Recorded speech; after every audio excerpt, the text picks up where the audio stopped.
はいどうも皆さんこんにちは。今回は関東軍特殊演習と南部仏印進駐についてお話ししていきます。1941年に始まった独ソ戦は日本が想定していなかった予想外の出来事でした。ということで日本が今まで考えていた計画は全て崩壊し、今後の方針を決め直す必要が出てきたのです。この動画で日本が独ソ戦勃発にどのように対応したのか確認していきましょう。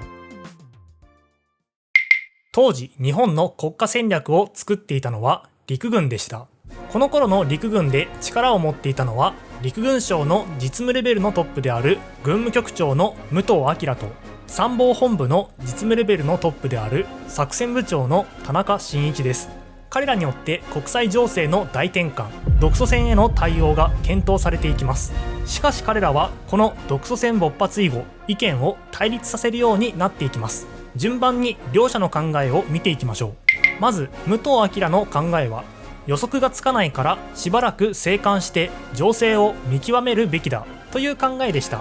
ソ連は広大な領土と豊富な資源、工業力を持っている。しかも一党独裁による強靭な政治組織を持っている。したがって独ソ戦は長期戦になるだろう。ここまでは予測できたものの、その先に確証が持てなかったのです。一応考えられるパターンは大きく分けて2つ。ドイツが勝つパターンとドイツが負けるパターンです。ドイツが勝つパターンは日本にとってチャンスです。日本も北方に軍を進めてドイツと協力してソ連を挟み撃ちにすることを考えました。そしてドイツが負けるパターンは日本にとってのピンチです。同盟国を失うことになりますし、ドイツが倒してくれると思っていたイギリスが生き残って日本の南進は難しくなってしまいます。とはいえやはりこの段階ではどちらになるかは分かりません。ということで武藤明は情勢が分かるまで日本は静観すべきだという考えに至ったのでした。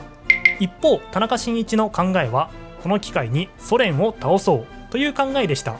日本とドイツでソ連を挟み撃ちにしよう。そうすればドイツは再びイギリス本土攻撃に向かうことができる。そして日本は南方のイギリス領を攻撃すればいい。そのように主張したのです。要するに彼の主張はドイツが勝つパターンにかけたものでした。しかし彼も根拠なくドイツにかけたわけではありません。独ソ戦が勃発した後、彼は改めて基本に立ち返り、日本が選ぶべき道はドイツ、イタリアとの同盟か、それともアメリカ、イギリスとの同盟かを検討しています。しかしもしアメリカ、イギリスとの同盟を選んだ場合、日中戦争を終わらせることはできるけれど、ドイツ、イタリアが屈服した後に結局日本はアメリカ、イギリス、ソ連、中国から挟み撃ちにされてしまうことが予想されました。それならば引き続きドイツ、イタリアと手を組んで枢軸陣営の勝利にかけるしか道はないという考えに至ったのです。このような陸軍の動きを受けて海軍も動きます。この頃の海軍ではすでに伏見宮広安王が健康を害して退任しており、その後任者には長野治美が就任していました。その長野治美は陸軍が北へ進もうとしている。このままでは予算と物資が陸軍に回されるだろう。そうなると海軍は軍備拡張ができない。陸軍に対抗して南へ進むことを主張しよう。そうやって海軍も予算と物資を確保しようと考えました。しかし実際のところ海軍はアメリカ、イギリスとの戦いは勝算がないという考えだったため、口では勇ましく南進を主張するけれど、内心では弱気で戦争を回避したいと考えている状態でした。陸海軍がそんな状態の中、内閣がどう考えていたかというと、多くの人々はアメリカとの戦いを避けたいと考えており、首相の近衛はアメリカに嫌われている外務大臣の松岡を何とかしなければと考えているところでした。実際この頃の松岡洋介は政治の主導権を握ろうとするあまり矛盾する行動が増えており、自分が日ソ中立条約を結んできたにもかかわらずソ連を攻撃しようと主張している始末でした。このように陸軍、海軍、内閣と様々な思惑が入り乱れる中、日本の方針が決定されます。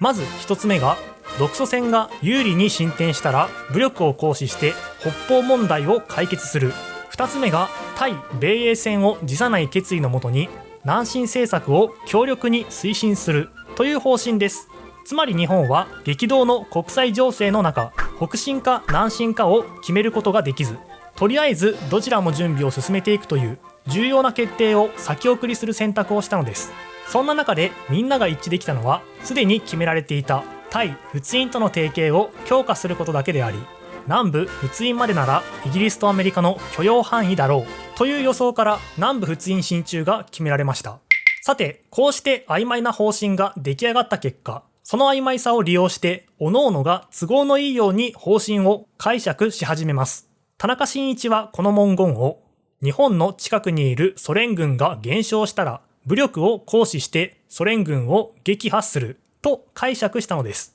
当時極東にいたソ連軍の兵力は日本の約3倍、戦車航空機は約5倍となっており、圧倒的に日本が劣勢でした。しかしソ連は独ソ戦に対応するために兵力や兵器を西に移動するだろうから、極東ソ連軍は縮小していくという予測もされていたのです。ということで、極東ソ連軍の兵力が半減し、航空機及び戦車が3分の1に減少したら、一気に極東ソ連軍を撃破するという作戦が立てられました。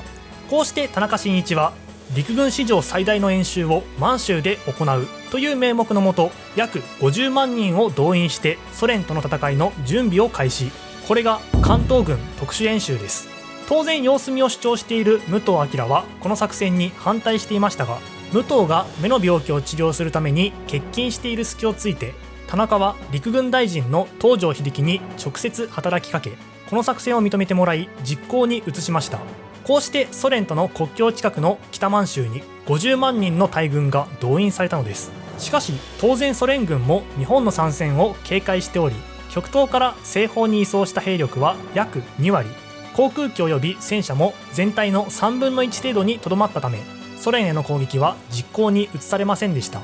さて、こうなると海軍も黙ってはいられません。膨大な資源が北に投入されていく。海軍の軍備拡張ができなくなってしまう。そう考えて焦り始めます。しかも南方には資源があるけれど、北方にはほとんど資源がありません。一応北樺太に油田がありますが、その規模は小さく、日本の需要を賄えるものではありませんでした。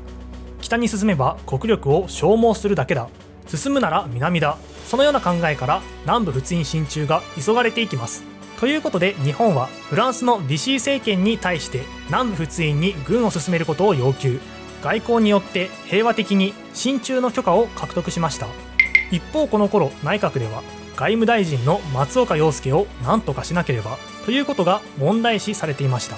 内閣のほとんどの人はアメリカとの戦争を避けたいと考えており、日米交渉に望みを託していましたが、外務大臣の松岡は、春国務長官は無礼だ、日米交渉なんかやめてしまおう、アメリカに対しては強硬に対応すべきだと主張しており、日米交渉が進まなくなっていたのです。しかしいくら総理大臣でも閣僚を外す権限はありません。そこで考えられたのが、第二次近衛内閣自体を一旦総辞職し、松岡洋右だけを外務大臣から外して再び内閣を発足させるという策でした。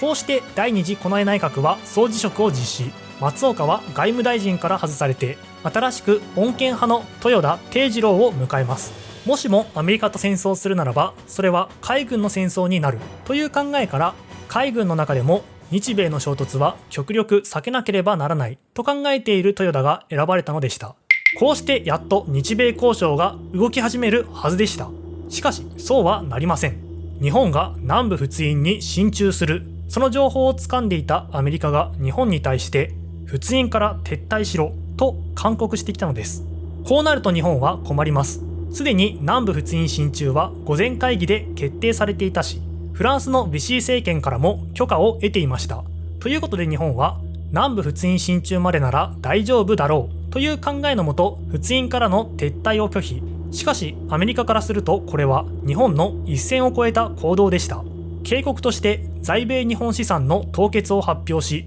日本の南進政策をこれ以上認めないという強い意思表示を行ったのです。それだけではありません。アメリカに続いてイギリスとオランダも日本の資産を凍結し、経済制裁を開始。こうしてアメリカ、イギリス、中国、オランダの ABCD 包囲網が作られました。そしてついに日本は南部仏印に約4万の軍隊を派遣します。この南部仏印進駐により、日本は南進のための航空基地と海軍根拠地を獲得し、アジアにおけるイギリス最大の軍事基地シンガポールや、アメリカが支配しているフィリピンのマニラなどを空爆圏内に入れました。南進の拠点となる基地を手に入れたのです。これがアメリカを怒らせます。この頃独ソ戦はドイツが優勢となっており、モスクワにドイツ軍が迫っているところです。しかも日本が関東軍特殊演習を行って東からもソ連に圧力をかけています。このまま放っておくとソ連が負けてしまう。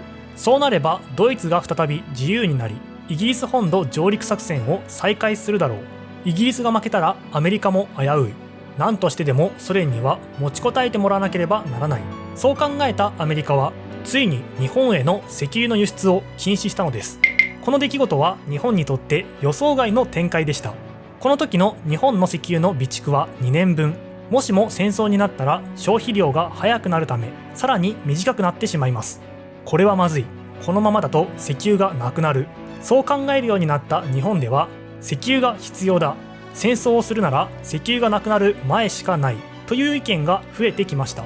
当然近衛は焦ります。なんとかしてアメリカとの戦争を避けなければ。そう考えた近衛がたどり着いた最終手段が、ルーズベルト大統領と直接会って話し合おうという考えでした。日米首脳会談を実施して戦争を避けようというのです。この提案を受けてルーズベルト大統領は前向きな姿勢を示します。こうして日米戦争回避のための最後の望みは首脳会談に託されていくのです。